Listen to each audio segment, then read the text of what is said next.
Hello, folks, and welcome to Unprofessional Engineering. My name is James, and with me is Dave. Howdy. Hey, and today we are going to be looking at sports helmets. And what good are they, anyways? Helmets. Helmets. They're the thing you keep on your head to keep you safe. Right. Through my research, I found out that it is a little bit different than a crown. I watch a lot of Game of Thrones, and that's pretty much what comes to mind is that little golden thing that Joffrey and friends wear. Was a crown always a status thing, or was that ever preventative in some way? I would have to guess it's status, but Okay.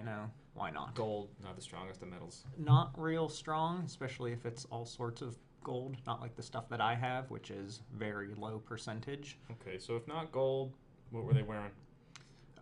Bones. Bones. Bones and sticks and whatever else they could find. Okay, so you're typically wearing a helmet for protective reasons, right? Protective, yep. One would assume that you had to kill something to get bones to make the helmet, so what'd you wear before the bones? Or the bones? I think somebody just braved it. Maybe one of your people who didn't have a helmet. Maybe wood? Maybe would. I'm thinking somebody who didn't have a helmet, you go and take their skull, and you just kind of like... You just find bones lying pop. around. Maybe you didn't have to do work for that first I one. wasn't around in those days, but that doesn't seem unlikely. A little Right. a skull cap. Maybe that's where they got the phrase. Nice. Nice, yeah. So what about that? Why would we have a helmet on? For protection. But from Right. what? Well, so the early ones were bone and metal, right? Right. They might not have had any padding involved. Okay. So it's probably like whatever they could dig up or find or kill and take. Okay. So we're talking what's saving you from knives and pointy sticks. Okay. So I'm thinking... So no cutting, no puncturing. Okay. I'm thinking bone probably came before metal. Because, I mean, metal didn't show up until, what? I don't know, I wasn't Bronze alive then. Age or oh, turnabout. All right, fair enough. So bones to leather to metal, or somewhere along those lines. Well, with some weirder materials in between Others. metal and leather, yeah. So we'll call the others straw or pith or cork. You know, some of those naturally occurring things. Okay. The scarecrow from The Wizard of Oz, you know. They And just then the stuffed Tin him Man. under his hat. Yeah, right. Right. So Okay. that's progression. That's all they're talking about. And the lion represents the bone. So you got everything right there. It's a helmet It's tutorial. all about the Wizard of Oz, and that's pretty much all we need for today. Then, so Right. that was good. I think we're done here. Okay. So along with that, Modern helmets. modern helmets. Fast forward several Many, years. many weeks at least. I would assume progressing. so, probably. Okay, modern helmets. Where do we usually see helmets? Because we're not, fighting all the time. I mean, some Correct. people are brave soldiers and all that. Well, and strangely enough, the people that are fighting usually aren't wearing helmets. That's true. But also workers, miners, construction workers. Sure. But that's really not fun, and we like to have a little bit of fun here. And so we're going to talk about sports. Sports helmets. Doesn't everybody want to know about sports more than, I'm pretty sure. construction and That'll things keep like the that? interest, yeah. Right. All right. So stay with us because we're talking about sports. All right. Real men and women love sports. Woo! So let's start with, we'll say America's favorite pastime. America's pastime, America. baseball. So what can you tell me about baseball? I don't know much about it. From my extensive research, it seems like an organized sport where people hurl rocks at your head. It seems like the that's game. about right. Yeah, it's kind of like high lie, but without the horses and the things. And it's interesting because one guy holds the rock and another guy willingly lets him Right. throw it as hard as he Stands can. pretty much on top of the target, Right. just waiting for impact. Right. And so over the years, the protection has progressed from not wearing anything, which doesn't seem like a good idea, to somebody got hit in the head enough times to come up with a solution. Well, and so you're in the batter's box, you're looking around. The catcher immediately next to you is basically wearing a suit of armor, and the ump behind him is basically holding a couch cushion in front of him, right? so everybody's protected, but the batter, which is usually the target, closest to the action, if you will, he's wearing the least amount. Doesn't really make sense to me. Okay, well, makes sense. No, not at all. Side note, I just saw a game of the baseball where one of the umpires got hit in the eye with like a rock or something when a player was sliding Like an in. Yeah. like it kicked up. Yeah, got kicked up, hit him in the eye, and he just traded jobs with the first base official, whatever. It's like, I that didn't know sounds that like they the- were able to just switch like that, but apparently you can. Like like the worst workman's comp suit ever. You no, still you're have to fine. work. You just can't do that job anymore. You can do this job. Right. So, in 1908, my good friend Roger Bresnahan, it sounds like, created a leather helmet for baseball. Funny thing. In early 1900s, they had a leather helmet. Yeah. Wow. How about that? I guess this guy probably got pelted in the head too many times. Okay. And my boss is calling me, but we're going to ignore that because this is far more important. Obviously. It didn't protect the guy's head. Now, that kind of seems to go against what I would think a helmet is for. Just an ugly hat. It was an ugly hat, but it protected the ears and the temple.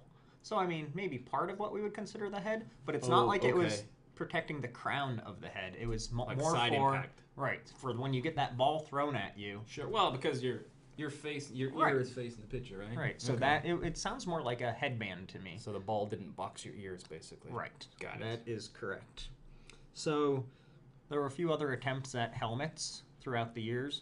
1913, the Cubbies, one of their players, Frank Chance, didn't want to take any chances. Yeah. And he basically made a helmet of sponge and a bandage. So took sponge and like wrapped it around his head. And that was his. Sponges back then, or is he digging in the ocean for one? You know, what's that one that has the smiley face on it? And if it's hot, it works one way, and if it's cold, it works the other way, and you can clean your knives with it. I don't know. Maybe that's what he had on his head. Your kitchen technology is light years ahead of mine. Anyway. It was on Shark Tank. But anyways, yeah. So, yeah, that was pretty cool. And then, along the lines, the first team to implement helmets all together, the Philadelphia Phillies. Good for nothing Philly. For batting or for fielding? For batting. For batting. And their manager, didn't write down his name, didn't seem important because he was for Philly. Let's just call him Phil. Phil, okay, Phil from Philly. Gave all of his players cork hats. So back to what you were saying before. Cork. Okay. Yeah. Well, so it's just padding, right? And It's they just probably padding. started with a big block of it so they could carve, if you will, a hat shape out of it. Yeah, pretty much. So before I go on my timeline, do you have anything to add on to any of these very interesting facts I've given you? No. No, those are all new to me. I'm more of a here and now in the present. Okay, well let me finish my timeline then. All right. 1941. So what's that? Just around wartime, right? George Bennett, the Johns Hopkins University brain surgeon, created a helmet that the National League adopted. So this was the official helmet of the National League. That's something. And in 1953, our Buccos mandated that their players wear helmets, and these were fashioned after minor helmets. What was that? 50s. 1953. A team started to mandate they wear. Yes. Okay. They mandated it, and this was closer to the plastic helmet that we see today because it was fashioned after a minor helmet. Starting to get there, yeah. Yep. So then over the next 50 years, this is how interested I was in baseball history. A lot of stuff changed. Right. Things happen. Yeah. The ear cover thing, the little vents, all sorts of stuff got added in there to make them more comfortable, to make them a little stronger. It always seemed weird to me that, we'll talk about people not caring so much, but what's the ear hole going to do to prevent you from doing anything, right? Like in Little League, all the hats are kind of lefty and righty, so they have two ear holes because you want your covered ear hole facing the one side. And when you get to the pros, now they only have the one ear because everybody has a personalized helmet, right? Right. But why not have two? Just in case. You never know. Maybe you can hear your base coaches better when you're running or something? I don't know, they but can I hear guess the they have a ball coming hole at in them, there right? anyways. So Yeah. I don't know. All right. I've got nothing. So in about 2005, the last major helmet changes were made with the vents, the big ear holes, and pretty much what everybody mandates today. Okay. That's good info. That's my history of baseball. What else could someone want? Well, and I know from going to see kids play baseball, or I remember from growing up, that I think now all the kids are required to wear, a full cage as well as a helmet with two ear holes. Oh, really? Right? Yeah, they have to have the metal cage because, when you're growing, and I think that would help confidence in the batter's box, right? You get hit in the head, I'm not going to send you to the hospital or anything. I'm not exactly a big guy, so when I played Little League Baseball, I pretty much just got walked all the time. Right, you just crouch down. My strike zone was this big, right. But nobody could throw a strike anyways, so getting hit was often, a common thing. Sure. So as much protection as you can have. So the kids, they wear the mask. They do wear full the mask. helmet. Yep. You get to the pros, you don't have time for that. The balls are faster. You need all the eyesight, all the vision you can have. So a lot of them, nobody wears a full mask unless they have a broken nose or something, right? Right. But it's really for injuries. You're right. But because of what happened the other day with that Pirates pitcher, it Got smacked right in they gotta have right in the temple. Yeah, It seemed. he took a fastball to the cheekbone. Ugh. Probably broke his orbital bone and/or worse. We don't know yet, but they Got slowed carted it off, right? They slowed it. Oh yeah, like he just dropped when it happened. Yeah. And they showed like a freeze frame of like his face after the ball impacted, and it was like all depressed. So I think something was broken, but like that's easy enough to prevent, right? Yeah. Like just get a little cheek guard right here. Like doesn't have to get in the way of your vision. A baseball's a pretty large object, so you could have holes just smaller than that, right?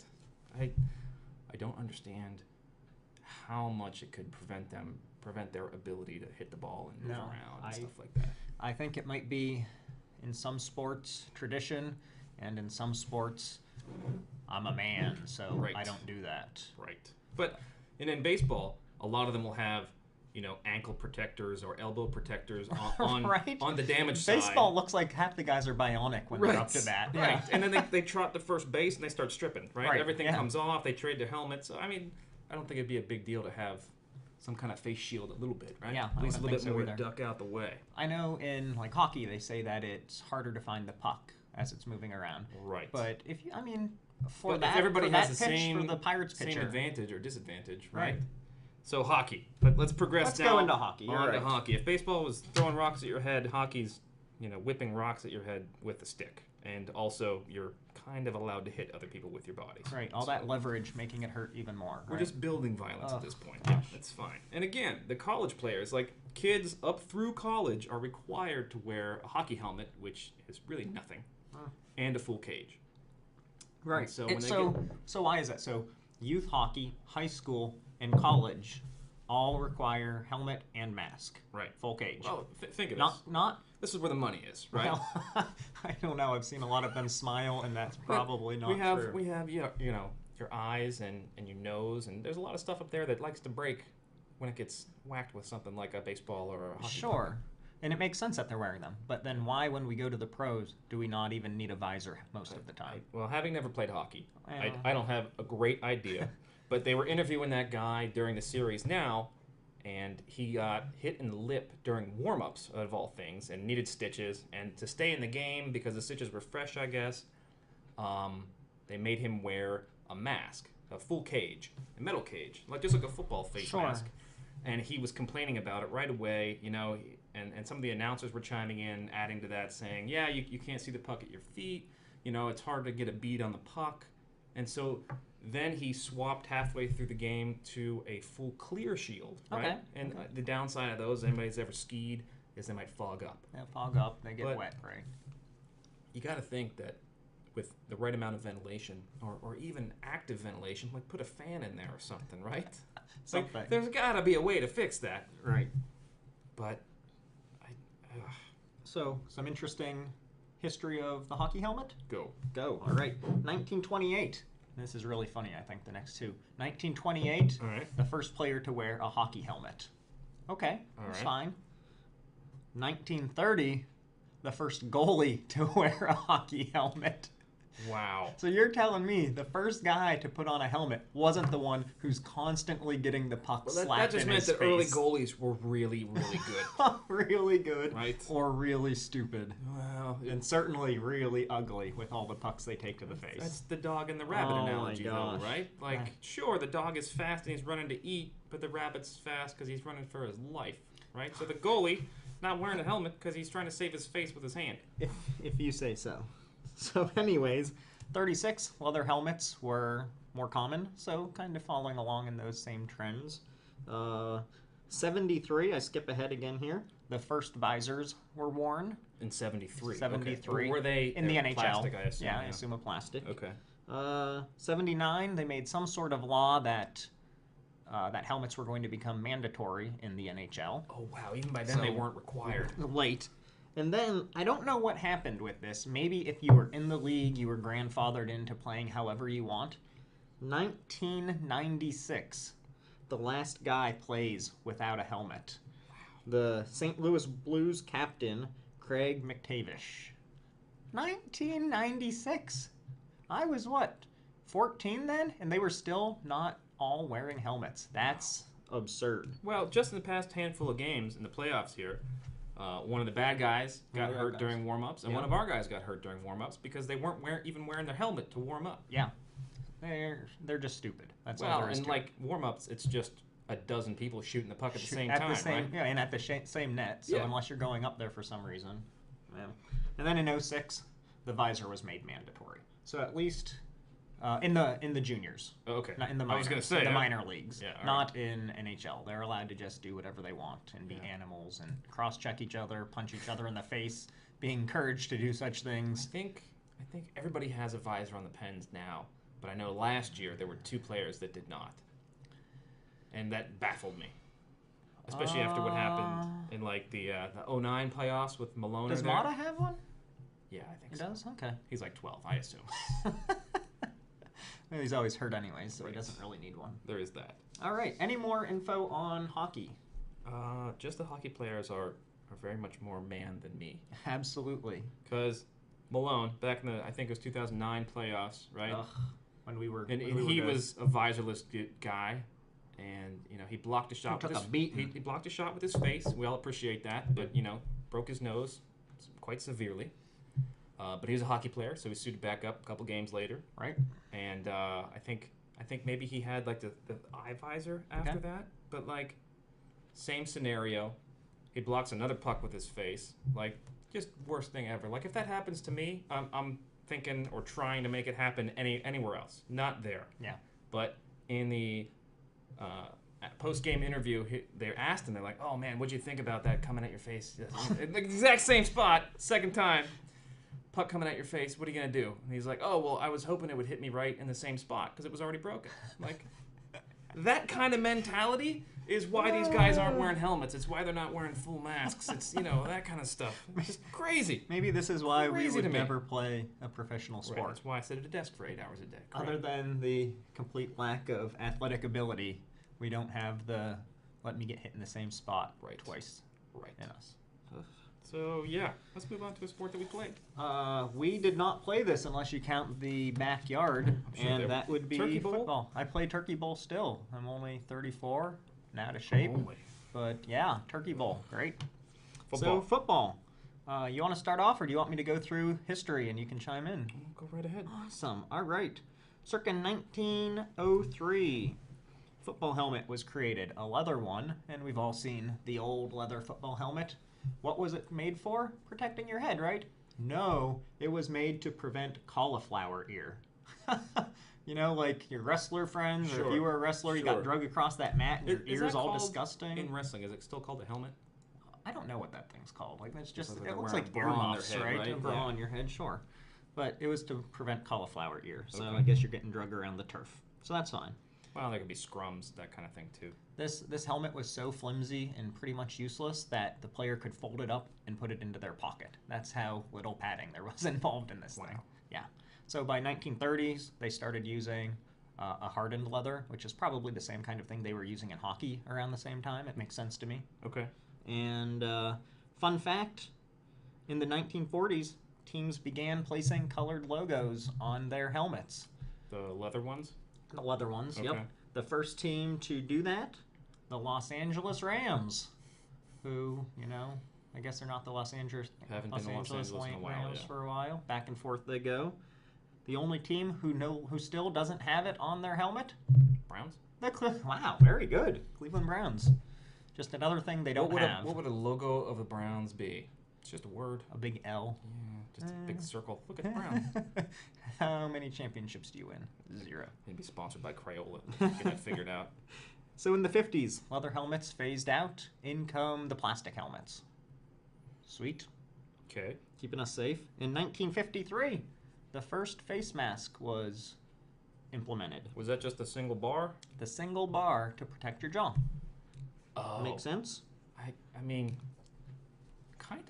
But, like, Yeah. it leaves a kind of a large gaping hole, both above and below it. I'm guessing that at the time there was like an outbreak of broken jaws because of hits. And Right, so they were fixing the But they're immediate basically problem. punching each other in the face at that point, right? They were. So, like, I think I could get my fist like through the bottom of your helmet and above the I guess so. your little jawbreaker, if you Yeah, will. I guess that's true. But I think they were banking on sportsmanship, not punching, and more when they're getting tackled, like a shoulder in the jaw. Oh, like an accidental. Or a head to the jaw. The accidental kind of thing. Okay, Right. I could see that. And the team to do that, the Cleveland Browns. Really? Apparently they were real innovators. Much like they innovate on ways to lose now. Right. I mean, they are doing a great job at that. Yeah, they are. In 1956, the first radio transmitter helmet was created. So they could call the plays in? They had it able to fit into the helmet so the coach could talk to the quarterback. The first team to do this? The Cleveland Browns. Wait, what year was that? 1956. So a radio in 56 was as big as a backpack. Right, isn't that like a supercomputer? Where was the back battery then? for that? They had Right. like a third shoe or something? I don't know, but this is what I'm told. Huh. 3 games in, outlawed because it was illegal. They were a bunch of cheaters. Yeah. Wait, I thought you said Cleveland, not New England. Ba-dum-bum. All right. So with that, after they said it was cheating, 1994 they bring back the transmitter radio helmet, and that's what everybody uses now to get their plays in from the coach. Okay. Okay. 1971, the chairman of Riddle, riddle me this, got an energy absorbing and sizing patent where people could actually pump air into the helmet to make it a really tight fit, and they could also pump in liquids into that area as well. Oh, I never thought about using hydro. And people like the Green Bay Packers would type in. They put cheese in there. They would pump in cheese and antifreeze to keep the players warm during. Oh, it was literally cold for temperature. Lambeau Oh, wow. temperatures. Yeah, That's interesting. so I thought that was interesting as well. Yeah. Maybe not working that great, but whatever. The 80s and 90s, they switched over to a rigid polycarbonate alloy plastic, and then they had the bigger face masks as well. Yeah. And then I threw this one in here for the little Pittsburgh fun fact, but in 2002, a new, more spherical helmet was created, and that's what we have today. Is it more spherical? I thought it was more elongated. It says it's more spherical according to whatever webpage I was looking at. Okay. And that's what we have more That's of the today. standard now. That's the standard now. But a study done by UPMC, our good friends here providing us medical care, the official hospital of the Pittsburgh Pirates, Steelers, and Penguins, I believe, did a study and said this helmet reduces concussions by 31%. Over the previous design. Over the previous design, Well, that's great. I mean, cutting a third out. And then the government said, is that true? And it came out that they were like, oh yeah, we can't really back that up. And Wow. so they had to stop using that 31 as a claim. seems like such an arbitrary number to make up, right? Right, Like, it's yeah. got to be true. I think they had some sort of studies that kind of pointed in that direction but couldn't really back it up. So Wow. they couldn't make those claims anymore. Wow. And that's where we are today. Well, that's pretty good. And it's a good thing because in football, a lot of these hits are the equivalent of running your car into a wall at 40 miles per hour. Right. So nothing you want to do without a helmet, right? No, I don't want to do that at all, with or without a helmet. And there's a couple of things going on. You have the helmet itself, the painted part, and you have the face mask. And usually that's a rigid connection, right? Yeah. There's no absorption between the two because No. they're bolted or screwed. They're screwed on, they're tight. Yeah. Right. And then you have your chin strap holding everything also down. pretty tight. Also, a lot of pros don't buckle those, which drives me crazy. Yeah. When helmets fly off, that just drives me nuts. Yeah, there's no reason for it. It's even worse when you take the helmet off and then get a 15-yard penalty. Unless you're playing the Steelers, then it's fine. Yeah. Well, and another common little kid football thing, like midget football, is when you get a mouthpiece. Bring midgets into this. Come on. That's what it's called. Oh, okay.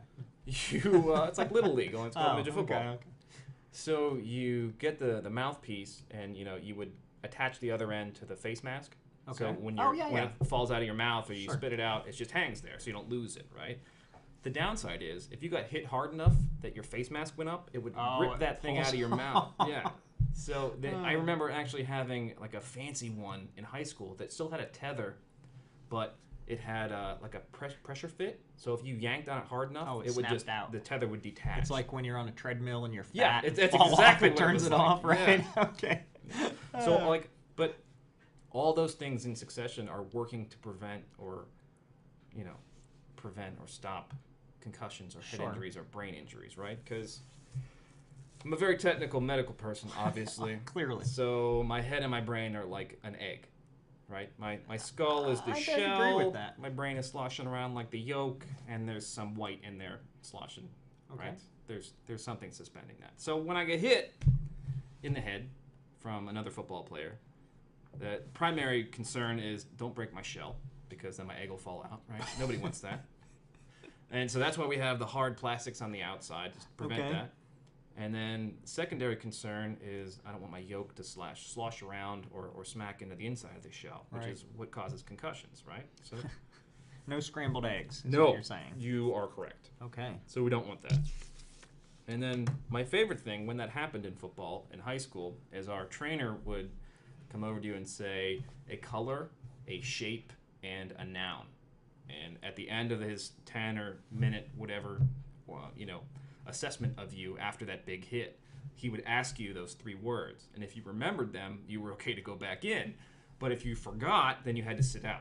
So I thought you were going to say that you had to like pick the noun out of a group of words. No, it was really easy. And he always asked the same 3 things. So you would just memorize the yeah. answers. So at practice, it was just kind of like, hey, remember, it's red circle truck, right? Right. So, yeah, sure, got it. That was actually one of the drills you went through, and was the team. Well, that was not a coached drill. It was just a player to player. Hey, remember, because we were young and stupid. And I think the NFL is getting rid of a lot of that these days, so that's great. Well, you can see now they take them into the locker room and give them an actual test, I assume. All right. So before we go on, I have forgotten to give a shout out to our sponsors. Oh, word from our sponsor. Word from our sponsors. This week it is actually still no one. We're just unloved. That's pretty much what it comes down to. My mom doesn't even love me enough to sponsor me with cookies anymore. So wow, that is certainly taking a hit. It is. Speaking of taking a hit, taking a hit. Back to the show. Before we do, let's talk about that tether thing again one more time. And this probably has little to do with helmets, but you know how the one you talked about with the mouthpiece that snapped apart, and I talked about the treadmill. Yeah. It reminded me of the Taylor Swift commercial. Have you seen that where she's like rapping or something on a treadmill, and then she falls down and smashes? So first off, it's a very rewarding commercial. Yeah. See, I think we have different takes on Taylor Swift. I don't want to hear her sing, but I do want to watch her run on a treadmill. Moving on. All right. So let's talk about why it's important that we improve helmets from what they were to what they're becoming. So concussions are the enemy right now, right? Absolutely. Will Smith's making movies. Yeah. The NFL's always. So what can we do to prevent these? I don't Ready, know. go. Not enough. Okay, so it's real easy. You take the standard helmet and you put 15 inches of foam rubber on the outside of it. Done. It's like watching giant bobbleheads. Exactly. Well, around. so it like wearing those sumo suits at like the county fair I love or those something things. like that. So it's pretty much the exact same thing. If you can swing a hammer and not feel it, then you'll be fine. Now, if you can dodge a wrench, you can dodge a ball. Pretty much. Okay. But as you might assume, this limits, your agility and your movement and that kind of thing. And also, it'd probably be really heavy. Okay. So now all of a sudden, people's necks are getting really bigger to compensate for that, right? Okay. But even when I played, the guys that had too many concussions, instead of stopping to play, they had to wear what we call a double bucket, which was like a 1/4 inch of foam rubber that velcroed to the outside of your helmet. So it would slow it down a little bit, and then you take the normal impact, right? Interesting. But some of the downsides of wearing these rubberized coatings on the outside is it builds friction. Okay. So now that's transferring to your neck. So now your neck's getting knocked around. So that's not the solution. So we got to keep trying. Okay. So I have a few solutions here. All right. But a couple of fun facts, probably less fun for the football players. Apparently, NFL football players take an average of 1,500 hits to the head per year. 1,500? 1,500. That's a lot of headshots. Certainly is. I should stop hitting in practice. It's true. It's estimated that there are 3.8 million sports-related concussions in the U.S. alone each year. Wow. So all of this stuff, make your kids wear helmets, all of the things we've been talking about, pretty important. Yeah. So what are people doing about it? Like you were talking about, the foam stuff. What I have on my little sheet from my research, the government, GE, and Under Armour have put together a $60 million fund, I guess, Okay. to support the research of helmet advancement. And one of the things that they've done, I guess it's to change the way helmets are designed altogether. Right now, the helmets are more for preventing skull fracture. Like you're getting hit, your head breaks. Right. They want to keep that, of course, but they also want to help mitigate concussions. Right. So right now, The that's helmet not itself really needs what to the absorb helmet does. some of that impact. Correct. Yeah. The foam doesn't really give. The helmet's just, not made properly for that sort of thing. So what have they done? Of course, they've made some sort of crazy structure, microlattice material, that replaces some of the foam core in the helmet. Okay. So if you go online and you Google like the GE football helmet, you'll see all sorts of cool videos about it. But it shows how this lattice structure can crush, but it doesn't work the same way as the foam does, and it can handle more load in different directions, which is pretty cool. Yeah. Well, especially for football, you don't always don't know where you're going to get hit from. Right, as well as it springs back very quickly, as opposed to the foam, which takes time to decompress. So you could have several hits in succession. Right. So if you're bouncing off of stuff. Right. Okay. Also, well, I guess that's really it. But the foam acts as, like you were saying, that foam core on the outside that squishes, and it slows down the velocity of the hit. It's helping with that versus the foam, which is relatively rigid and really just smashing into your head. Right, because you do need all of that, right? Right. You need the harder stuff to prevent breaking your shell, and you need softer stuff to help slow down the yoke. Right. So apparently the UCLA, what is this? Architected Materials Group won a grant to work on maybe not this material, but a similar one, where they got $500,000 to work on it one year. The second year they got $1 million. Okay. So that's pretty cool. So It's a pretty good raise. it is. I'm looking for that anytime. Yeah. But from what I gathered, it was the same effort that was being made. And one more cool thing about this is that the helmet, this new one, also can have carbon nanotubes, which can relay information to people in an electrical wave to show how hard the hit was. Okay, basically, so now we're smart helmets, right? we're basically smart helmets, yeah. So coaches, trainers, whoever can see the type of shot that a player took, and he's not going to trick you because if you get hit with a big spike, Yeah. you have a concussion. Well, that's pretty cool. You can't That's just something say else I red thought of. house, whatever, Yeah. and trick somebody. Because part of that battle is just recognizing that it happened and then getting them off the field, right? Right, absolutely. So even you if could that went immediately to know that it the happened. team doctor's phone was like, yeah, number 33, he's going to need a minute. Right. Yeah, that's pretty cool. Yeah, I thought so as well. I have one more that I'd like to talk about. A cool startup, Vices, out of Seattle. They've Okay. made a helmet that kind of crumbles versus that thud that we normally hear. Okay. And this is helping to, again, reduce impact for concussions, where you're slowing down that velocity of the impact because of the crumbling helmet. Right, just like an automobile crash, right? Yep. Crumple zones, if you will. And you could go look them up on the Google Okay. and find how the helmet's created, but it's like a deformable shell on the outside as opposed to the hard shell we have now. Kind of like a car bumper that gives and goes back. Right. A core layer, and then a lot of thick struts that bend in the helmet, probably like the lattice work that the GE Under Armour group is doing. Okay. But the thing that I thought was interesting, this startup has roughly $10 million in funding. So if anybody's looking to start a company, probably not a bad way to go. Right. It's pretty impressive stuff. One company that I found is going more for, they're not designing the whole helmet. Mhm. They're designing a liner that goes inside the helmet, and it's a composite material. It's all flexible, but one of their main layers is Kevlar. And so if Kevlar stops a bullet by spreading out that stress and energy, if you will, right, it dissipates it. So I figured that the same approach would probably work for concussion prevention. So I mean, that sounds like a good idea to me. Sounds cheap. Maybe. Maybe. The only question I had with this place was, like a bulletproof vest. Once you get shot, you throw it away, right? Right. Same So- thing with the helmet. Once well, you get but hit. see, I'm not sure. Like, how would you? And that's why I was intrigued by the smart helmets, because then you would know when that happened. Oh, right. Combine that. Nope, Yeah. it wasn't hard enough to get rid of this thing. Right. we can repack the parachute and use it again. Okay. Exactly. Interesting. All right. So, any other companies you found? Any other fun facts? No, that's it. I have my own solution though. Oh boy, I'm intrigued by this. American Gladiators. Remember that show? Right? I do. All right. The old and the new. Insert your adjective for your name now. But Gemini. I forget what the event was, but they were all in like big hamster balls. Okay. Yeah. Right? Like I running remember you around had to get inside. on those things that shot steam up or right. whatever. Yeah. How else would you know you scored, right? But football players are just gonna go in those, and they're gonna have 22 of those on the field at the same time, and they can bang into each other as hard as they need to. Fair. And nobody's gonna get hurt. We're going back to the XFL. Yeah. Awesome. Pretty much.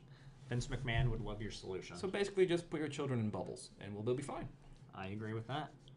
All right. Well, with that, we ran a little bit long today, but I mean, I'm sure it was very interesting for all of you. Totally necessary. And you learned a lot about all sorts of sports and helmets. So until next time, I'm James. And Dave, nice talking to you. Thanks.